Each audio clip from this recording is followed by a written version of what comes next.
The fundamental questions of life, the basic questions of life, the deep questions of life, the essential questions of life, they can be called many things. But what we can see is that when we look back in history, as far as we have written records, people have been considering a set of questions about life. When we look at our own age and our own time we live in, we can see that more and more people are beginning to question or ask themselves these questions about life. Who am I? Where did I come from? Where am I going? Is there a purpose to life? Similar questions, many other questions. And look at yourself. Why did you start watching this video? It must be because these questions are important to you. You can see that there are many people that seemingly live their whole lives without considering these questions, but you have. Otherwise, you wouldn't have started watching this video. So they must be important to you. And what I hope to show you in this series of talks is that considering these questions and finding your personal answers to these questions can improve your life in many ways. It can enrich the way you experience life. And after all, what else is there in your life than the way you experience life? So I hope to show you that you can find answers to these questions. And what I will give you in this series is something that I don't think you can find it anywhere else. I think it's something new, at least a new way to explain it and look at it. And I think you will find that this will help you find your own personal answers and thereby improve your life experience. So just to demonstrate that I'll take a different approach here, when people consider these fundamental questions, what they usually do is they focus on one question and they attempt to find an answer to that question. And I'll do that in the coming talks. But what I want to do in this introductory talk is to take a different approach. I want to step back and I want to ask, why do we have questions about life? Why have human beings for thousands of years been asking these questions, and why have they attempted to come up with answers? What is it in us that gives us that need? And what we can look at is that in the last couple of 100 years, there is a new, we might call it a philosophical, ideological movement that has arisen. And it has gained great influence over especially the Western societies or the modern secular democracies. And that movement, we can call it scientific materialism, some call it materialism, some call it physicalism. But the basic idea of this movement is everything is matter. There is nothing that exists except matter. There is nothing outside the material universe, and everything that happens inside the material universe is a product of material processes. And when they say material processes, what they really mean is unconscious processes. Matter is unconscious. That's their basic tenet. This means that your consciousness is a product of the unconscious processes that take place in your brain. You have materialists who are saying that the basic process in the brain is we have something called neurons, and the way they are firing, the way they are interacting, that is what projects our conscious experience.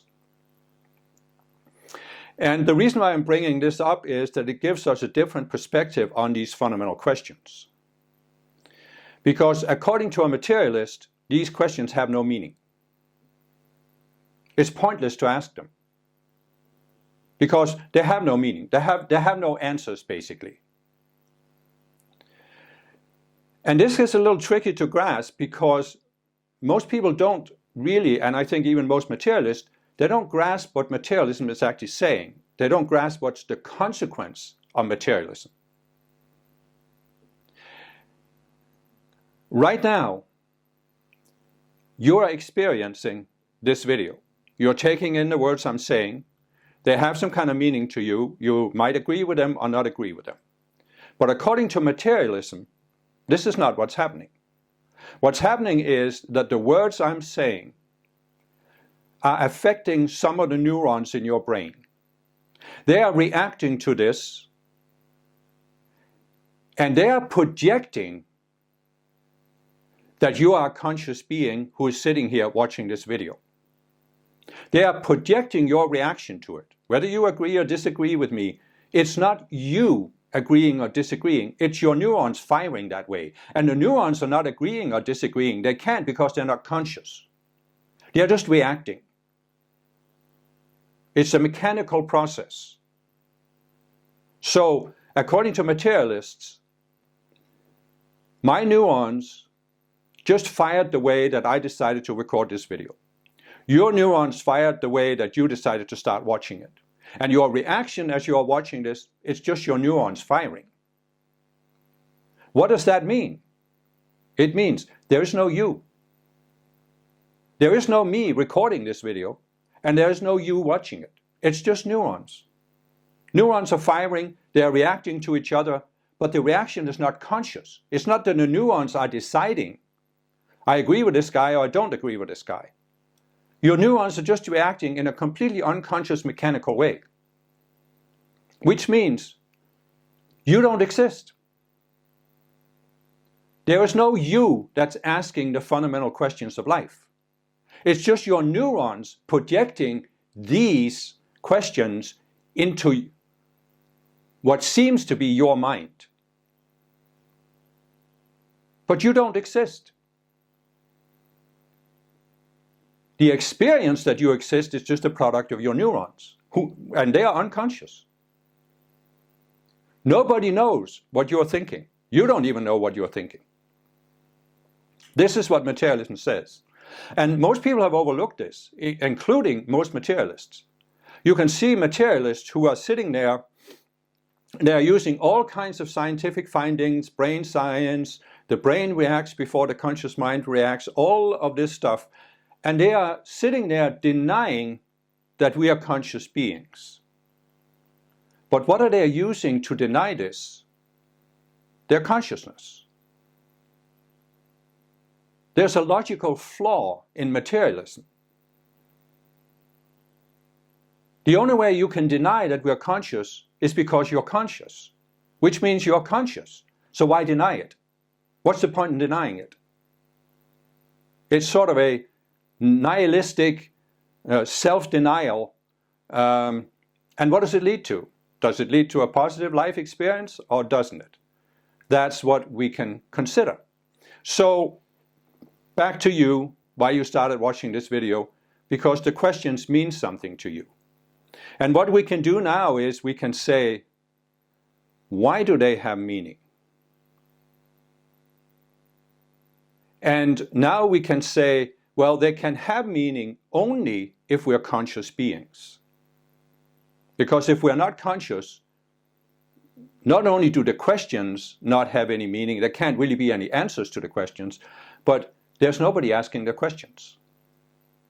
So if you are really a strict materialist, you will have to try to convince yourself that you don't actually exist.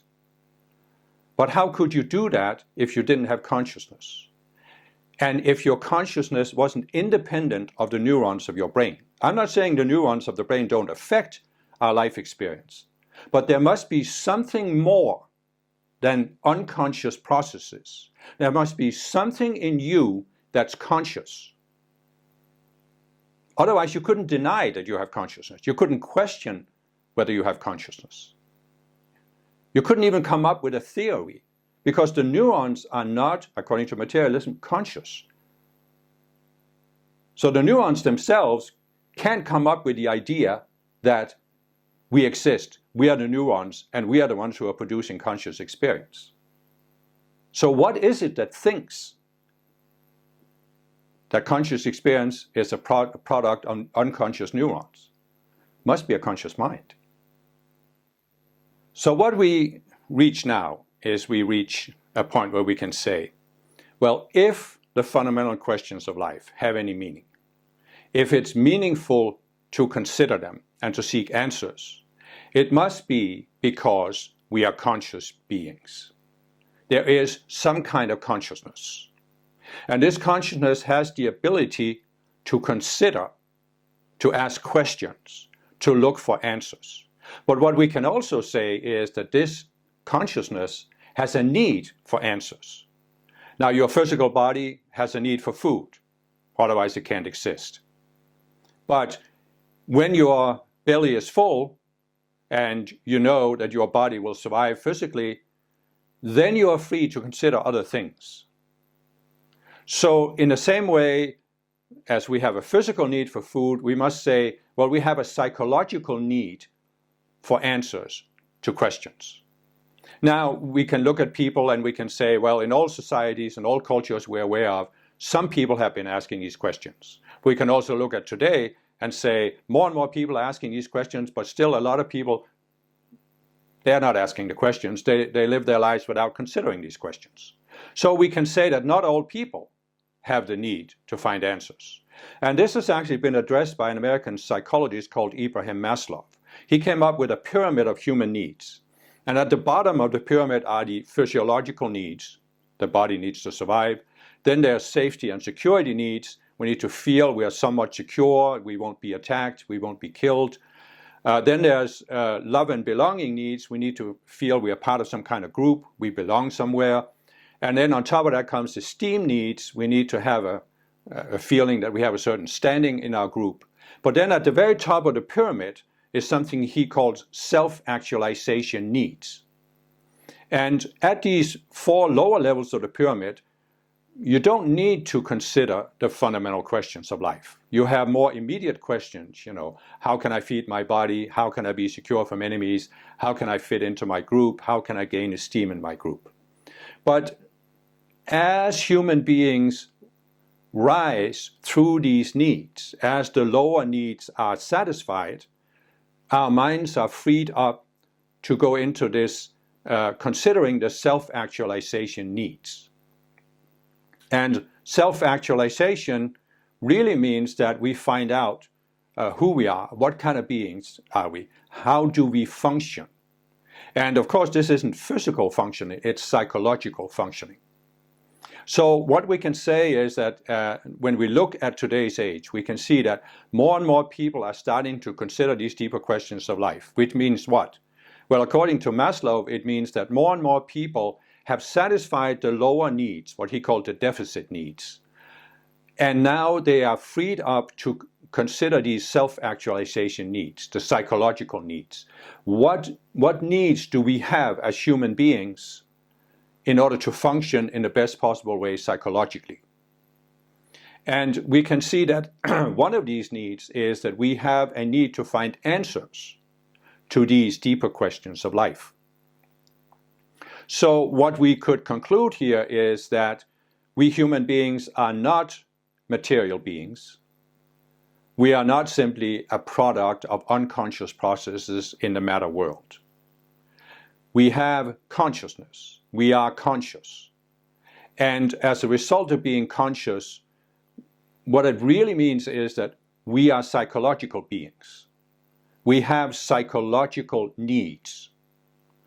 And one of these needs is to find answers to certain questions about life. When we get to this phase where we are free to consider this self-actualization, we start considering these deeper questions. But what's the purpose for this? Why are we doing this? Well, Maslow called it self-actualization, which means what? Well, if you recognize that you are a conscious being, that you have a consciousness, your consciousness is not the product of your brain, it has some kind of independent existence, then you can say, well, is it possible that there are different levels of consciousness? Is it possible that we human beings have the potential to deliberately, consciously raise our level of consciousness? You could say, according to Maslow again, people who are completely focused on or absorbed in their physical survival, they have a certain level of consciousness. They're very focused on the physical body. Safety and security needs, they're also very focused on the physical body, focused on themselves as a body and not much else.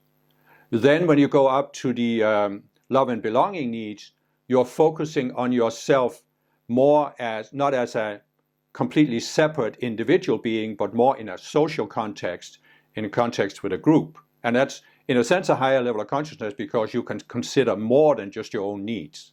Then you go up to esteem needs, and now again, it's a step up where you are focusing a little broader on what can I do for my group. The way to get esteem is to do something good for other people, so what can I do for the whole?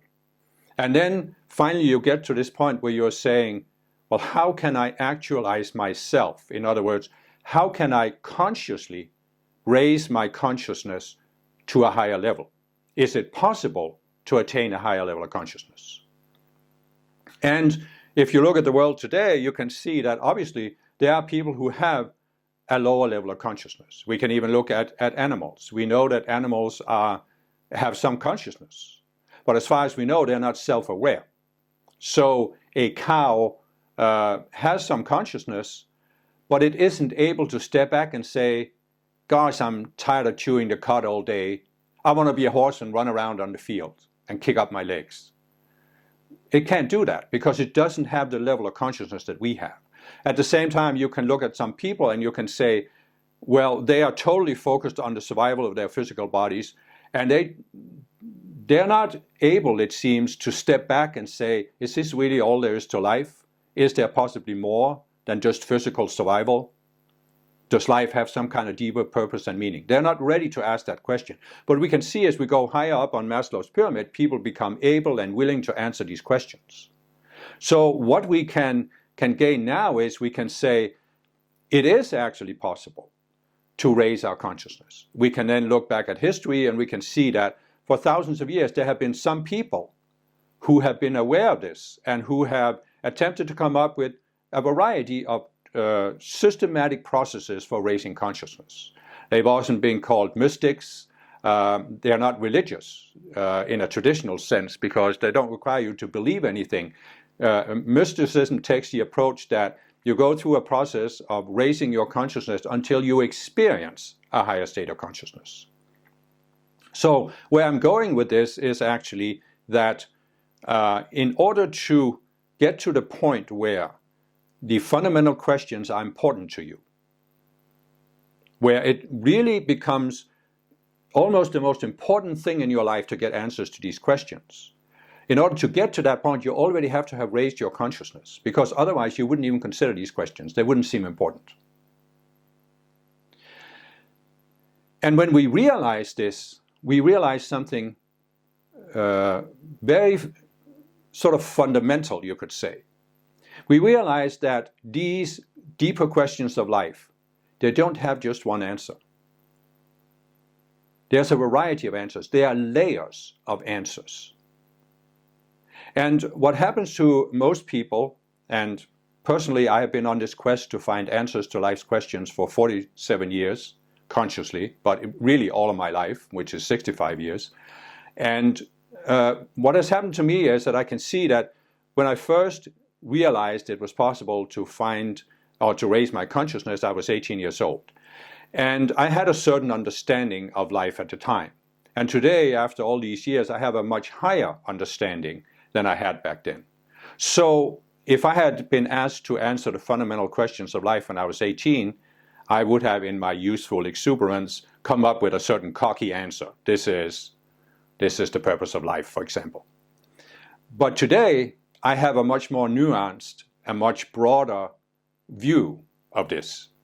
And the reason why I'm bringing this up is that it's not my intent with this series of talks to give you a final answer, an absolute answer that you should believe in. My intent is actually to show you that finding answers to these questions is a process. And it's a gradual process of raising your consciousness, and as you raise your consciousness, you gain a broader perspective. I have sometimes compared it to you're walking in the forest and there's an observation tower with a staircase. And you walk up the staircase, and as you get high enough in the tower, you're higher than the treetops. You can look out over the broader landscape. You can look, there's mountains to one side, there's the ocean on the other side. So you have a much broader perspective when you were standing on the ground. Or when you were midway, where all you could see was the leaves of the trees. So this is the process of finding answers to these deeper questions of life. It's something you need to look at. If this is important to you, you need to look at it as a process. You may have certain answers today. You probably do have certain answers today. And you may be looking for validation. But really, the deeper process is that instead of looking for validation of your present answers, you raise your consciousness so you can see wider answers, a higher perspective. So when you look at history, as I said, we can look back thousands of years, people have had these questions. We can also see they have attempted to come up with answers to these questions. And this can take two approaches. I talked about mysticism, which is an ongoing process. As a mystic, you never really allow yourself to think you have the final answer to life's questions, because you realize there could be more to understand. If I raise my consciousness, there could be a broader perspective. But the other approach that people have taken is the approach of defining an answer and then institutionalizing it. Typically, if you look back in history, a religion. But there are other ways to do it. Marxism was an attempt to answer the fundamental questions of life in an institutionalized way. Scientific materialism is another attempt to answer the questions and institutionalize them. And what the institutionalized approach does, it says, here's an institution which has defined the absolute and final answers to life's questions, and you have to believe in it. You have to accept them, because you yourself can't find answers to the deeper questions of life. Only we, the experts, the authority figures, only we can find these answers, determine what the answers are. And you have to obey us, follow us, submit to us. This you can see throughout history. The most obvious example is the Catholic Church, which for almost 1,000 years in Europe, they had institutionalized answers to the fundamental questions. And you were not allowed to answer, or you were not allowed to ask questions that the doctrines couldn't answer. If you did, you could be subject to the Inquisition, to torture, being burned at the stake, beheaded. Very repressive process, which you also saw in the Soviet Union, which you incidentally see a modern version of in materialism, where scientists who dare to ask questions beyond materialism are often ostracized by the scientific community. They don't get tenure as professors, they don't get research grants, they are frozen out. So we have a modern Inquisition also aimed at defending the institutionalized answers. And if you were one of these people who had submitted to the institutionalized answers, you wouldn't have even started watching this video, you wouldn't have continued watching to this point. So you are one of these people who have risen to that point of the self-actualization needs. Because when you go into the self-actualization needs, you are saying, I'm not satisfied with the answers I'm getting from outside myself. I'm not satisfied with these institutionalized answers. I've had enough of believing what somebody else tells me. I need to know for myself. I need to know from within myself. And this is really the foundation for finding answers, is that you recognize you are mind, and you have the ability to step back from your normal way of life, your normal way of looking at life, your normal worldview, and consciously ask questions. And by asking these questions, you can come to shift your worldview. You can consciously, deliberately engage in this process, and you actually have the ability to find answers from inside yourself. It's commonly called intuition, but it's really the ability to experience something beyond your current state of mind, your current level of consciousness, your current sense of reality. There's a part of your mind that can step outside of your outer world view and experience that there's something outside of that mental box. There's more. And that's why you can't be satisfied with these institutionalized answers. You need to find answers that have meaning to you personally. Because It's not a matter of understanding, it's not a matter of believing, it's a matter of experiencing there's a reality here. There really is a reality. And I really can know something that has meaning for me, and by knowing this, my life is improved. My life experience is improved. It becomes richer, more nuanced, broader perspective. I don't take myself so seriously. I don't take life so seriously. I'm not so burdened by all these outer things. And what it really means is that you're not defined by your outer beliefs. And that's why you're willing to look beyond them. That's why you are willing to take a new approach to finding answers.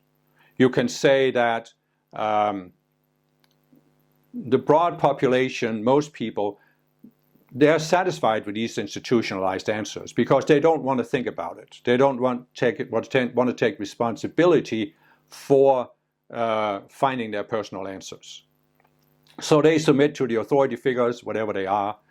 And so what you can say is that there is a large group of people in the world who are not ready to go through this process of finding their own answers. And that's perfectly fine. I'm not saying they should be. But I'm just saying that you can recognize that you are not one of them. You have gone beyond that point. You have gone into the self-actualization needs where you need to find answers that are meaningful to you, not some institution that tells you this is what you have to believe. And so you need to become aware that you have the ability within yourself to experience a higher sense of reality than what you're experiencing right now. And of course, this doesn't mean that you only get stimuli from inside yourself, because you can be greatly helped by reading books, by watching videos, by taking in ideas from other people. You can say that humankind has been in this process of discovery, but do we all have to reinvent the wheel? Do we all have to make the same discovery? So obviously we can benefit from hearing how other people have considered the fundamental questions and how they have found answers. So what I'm going to do in this series of talks is I'm going to present some of the answers I have found and the process that led me to this, and you can then see whether that resonates with you, whether that makes any sense to you, and it's up to you what you do with it. I don't have the goal here that you should agree with me, because it's really not a matter of agreeing. It's a matter of each of us finding answers that are meaningful to us at our present level of consciousness, and answers that can hopefully help us continue raising our consciousness and finding more and more meaningful answers. So I hope you'll join me in this process.